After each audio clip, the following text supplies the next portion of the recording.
While the coronavirus continues to wreak havoc for airlines, Qantas is warning of a hit of up to $150 million this year.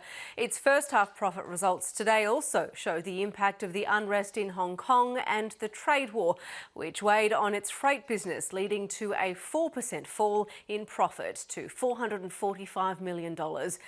Despite that, shareholders will see an increased payout, with the dividend up on last year's payday to 13.5 cents. CEO Joyce says his airline is in a much better position than others to ride out the coronavirus. Joyce, welcome to the business. Thank you, Rachel. An almost 4% drop in net profit in the half. Is that manageable considering the environment we're in with coronavirus? It is. We still made $771 million at the underlying level. That's despite around $170 million in headwinds and costs up, like the Hong Kong protests and the trade war between the US and China cost us nearly $68 million altogether. We had increased costs of terminals, airport charges of $55 million.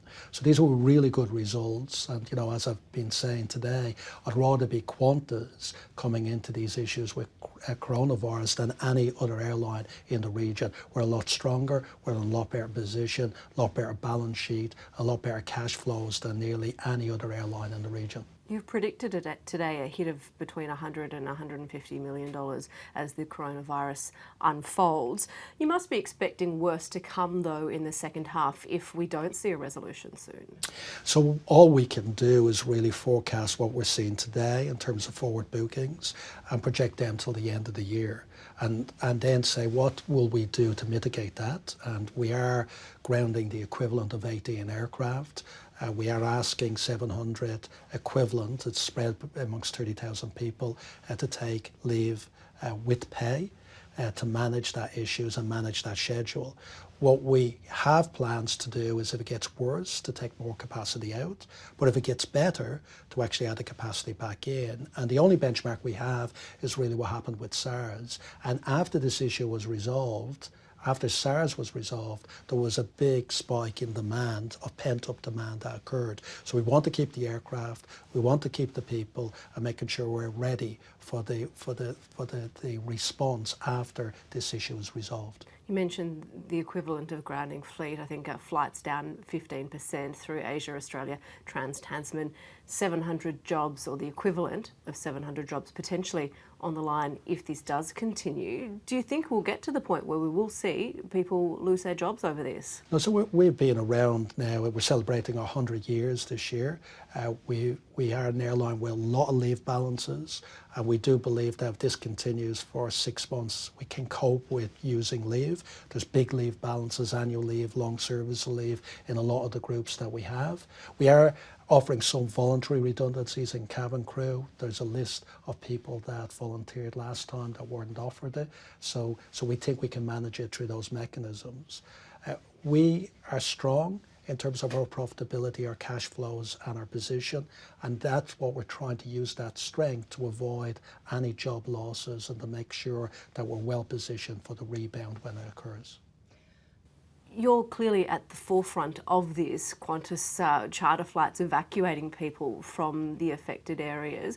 What are you hearing about how serious this issue is? Well, and we've got a great medical team as well. I've got 8 people, 3 very experienced medical doctors who are experts in aviation medicine, and they're keeping us informed of a daily update. And you know, in some ways, you've got this as more serious than SARS. It started earlier. SARS didn't hit till March and only impacted us on the last quarter of the financial year and slightly in the first quarter of the next year. This is impacting us in the third and fourth quarter.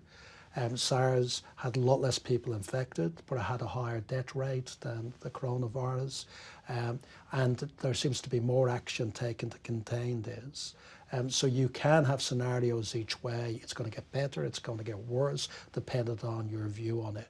What we as an airline have to do is have the flexibility to be able to cope with a range of scenarios and to be able to move with those scenarios. You don't pick one, you pick what you see today, and then you plan for if it gets worse or it gets better, what do you do? When will you, Joyce, be getting on a plane to China, do you think? Also, I'm in as part of these investor roadshows. I'll be going to Hong Kong. I have no issues with that. And I've been on the charter aircraft when they've come in from Wuhan and met the crew and thanked the crew for what they've done. I've been on the last flight when it came in from Shanghai before the suspension to thank the crew to doing that. So I believe in the medical advice that we're being given, and I'm very confident in the medical advice that we're being given. Your crew helped evacuate, I think, 170 people from Japan overnight, arriving in Darwin today. What measures is Qantas taking to protect those crews and indeed those aircraft? So I met the crew before they went out on this Tokyo charter. Actually, nearly half the crew volunteered for the first Wuhan charter as well and volunteered again for this flight. So, and they talked about the amazing uplifting nature of these flights. The fact that on the Wuhan flights there were a lot of kids. I think on the second charter there were 130 kids. The relief and the release that people had when they got back into Australia, and the fact that they made a difference to rescue these Australians in need. Now, we're very cautious with the protection of our people. So what we did in the Tokyo charter is we blocked a load of seats so that the crew are at the doors with seats that have no passengers next to them. So there's little contact. There was very minimal in-flight service, as you can imagine. Water and meals were left on the seats before people got on the aircraft. And the crew are isolated for most of the flight on the upper deck. They're wearing masks and protective equipment when they're on the lower deck when they man the doors, which they need to do for takeoff and landing for safety reasons. So we believe we've minimised the risk on these flights, and it's all the best medical advice, not only from our own medical department, but also from the Chief Medical Officer for Australia. And we think that the staff know those protections are very secure and are put into place to protect their health. Of course, this is all happening while Qantas is negotiating with pilots over Project Sunrise and your ultra long-haul flight plans. How confident are you that you can overcome that obstacle? So Project Sunrise is really critical for us. We've seen that in our Perth, London and our new Brisbane, Chicago service, that people really like these direct services. We know with the media reaction and the public reaction to the test flights we did that there's going to be a lot of demand for them. But the business case has to work. And every part of the business case has to come together. And we've made it clear to the pilots that we need some flexibility and productivity benefits that a new agreement will offer us on these long flights. We hadn't made much progress in nearly 7 months, but in the last few days we are making progress, and that's a good sign. Our number 1, number 2 and number 3 priority is to do a deal with our pilots. But Sunrise is so important to us. We've made it clear that we can't reach an agreement by the end of March. We will put a proposal to the pilots by the end of March, ask them to vote on it. If they accept it, they will get to fly, guaranteed. And there will be huge amount of promotions and big increases for people that get promotions out of this. Over 1,000 promotions that will occur. If they don't, this is so critical to us that we will continue with it. And even in the last few days, I had a note from an Australian captain who worked in China who says there's hundreds of Australians that have been laid off by the Chinese airlines that are very keen to come home, very experienced pilots that are keen to come home and are very keen to do Sunrise. We don't want to go down that path. We do want to do a deal with our pilots, and I'm optimistic we will get a deal with our pilots. We've had a disastrous summer of natural disasters, and as a result we've seen a real campaign to encourage people to holiday within Australia. Have you seen any flow on in terms of flight bookings, the way people are feeling about travelling in Australia as a result of that? There's a lot of moving parts. The coronavirus has had an impact on domestic travel as well. 8% of our domestic travel are overseas visitors travelling domestically. And so we've seen weakness domestically. Could that weakness have been worse if it wasn't for this campaign? Who knows?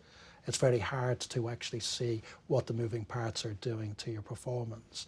What I can say is that, you know, we are very active in trying to encourage people to travel. We have a double status promotion with Qantas at the moment across our entire network. Jetstar has a very aggressive sale fares to the Northern Territories, which are weak at the moment. Some of the airfares from Brisbane under $100, really aggressive to get people to travel. And we'll continue to do that, continue to promote tourism. We recently announced we're nearly doubling our capacity to Kangaroo Island because our competitor withdrew from it. We're not going to make money out of that, but we're doing that to support the local businesses and the local tourism industry there, because we think it's important to support these communities. A lot of companies, Australian companies around the world, are working towards targets of net zero emissions by 2050, some as early as 2030. That's obviously a really difficult goal for an airline to achieve. What are your plans in that area? So we've put the most ambitious plans and the most ambitious targets of any airline group in the world. We've committed to getting to net zero carbon emissions by 2050. And we think we'll get there by a combination of using our offset program, which is the largest airline offset program in the world. We have 10% of our customers on Qantas.com that offset their carbon emissions. Most airlines are at 1%. We are investing $50 million in trying to develop sustainable aviation fuel, which we think will have a large role to play in getting there. And we have other environmental targets. This year, we want to eliminate 100 million single-use plastics from our flights. And we're making good progress to get to that target, and we'll achieve that target by the end of this year. We know this is really important. We're passionate about it. Our customers are passionate about it. Our employees are passionate about it. And we need to make sure that people feel comfortable with traveling and flying. And that is why we've got the most ambitious targets of any airline group in the world. Alan, Joyce, it's been great to have you on The Business. Thank you very much.